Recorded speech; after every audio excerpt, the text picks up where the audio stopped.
Well, hi, I'm Karina Andrews. I'm a woodblock printmaker here in Astoria. I wanted to show you guys my studio and my process a little bit. We are going to be printing a two-sided woodblock. This is one side, this is the other side, of Mount Rainier. And I'll show you my inking up process. We'll run it through the press, and then I can show you the process of how I come to that print. So how I carve it, sketch it out to begin with, and transfer it to the block. For this print, we're doing what's called a split fountain or a rainbow roll.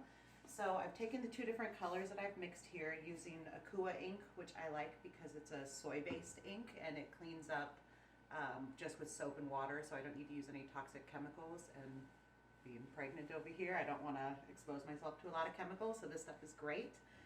So then what I've done is I've taken some of my purple, put it on the plate, some of my pink, put it on the plate. I'm going to take my roller here, and I'm just going to draw the colors down. Make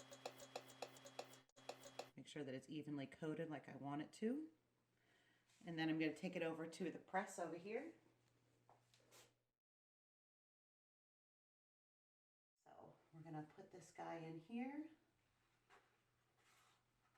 Line the edge up here and the base over there.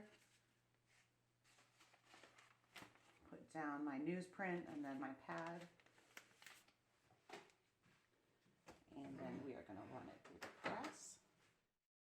And then the fun part, when it comes out on the other side, we've got that loveliness. My next color, which is Payne's Gray, which I like because it's got a little bit of blue in it, so it's not really a full black, full blue. Roll it all out.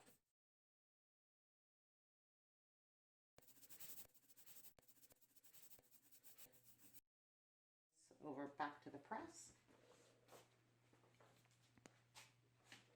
And putting that down, making sure that it's the same direction that I put it before. All right, lovely.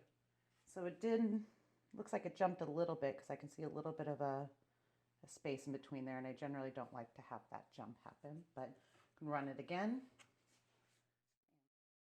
But I like to wipe my paint mixing knife on the phone book. That one's a little bit inky. But if anyone has any extra phone books, you know where to send them. But then to run you through my process, I'll take you over here.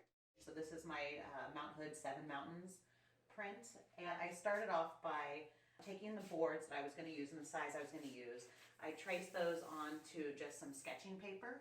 So I have my outline of each one of the wood blocks sketched out here. And then on top of that, I've drawn the mountain. And then I've taken some vellum paper and I transfer that image. So I will put, the thing about vellum that's really great is that you can trace the image onto your vellum like this.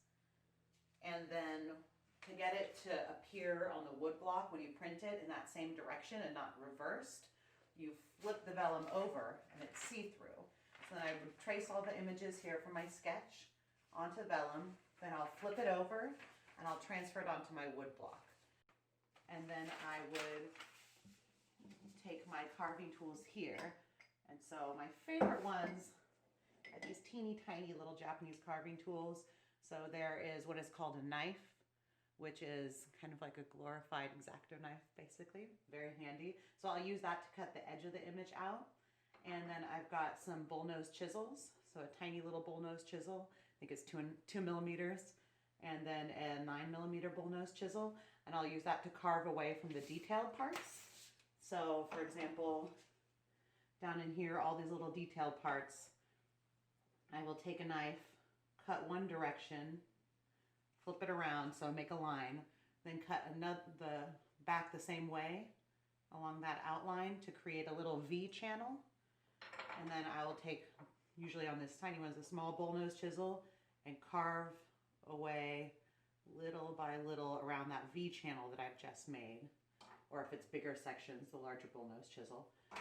And then I will come back for things like this texture or for clearing large parts, I will take a U-gauge or U-gouge and carve away a little bit. So this one, I think I used, what is this, a 7.5mm U-gouge to chip away at that to give it some texture.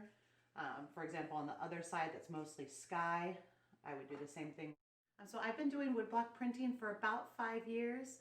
I don't do it every single day. I do work a 8 to 5 job, excuse me. But it's a great way to release that artistic expression that I feel like most of us have built up inside of us. And I just love landscapes, and I love the mountains that we have around here. I love all of the beautiful sunsets that we have. This print in the background here that I did of, it's actually a triptych print. This is just a rough draft version of it. But this one's called Astoria Pride. This triptych that I did of the scene in Astoria, we've got Saddle Mountain on this side, Young's Bay in the middle here, which is the view from our window upstairs, and then the column. This was all based on this sunset that we had probably about 2 years ago that just went on and on and on and on, and it just kept going. It was so full of this lush, vibrant magentas and oranges and yellows that I couldn't get it out of my mind. So my work is on Instagram right now currently. It's Oyster Hill Press and Print Shop if you want to message me on Instagram. Or should I make a note that I'm not just like a Fort George fanatic?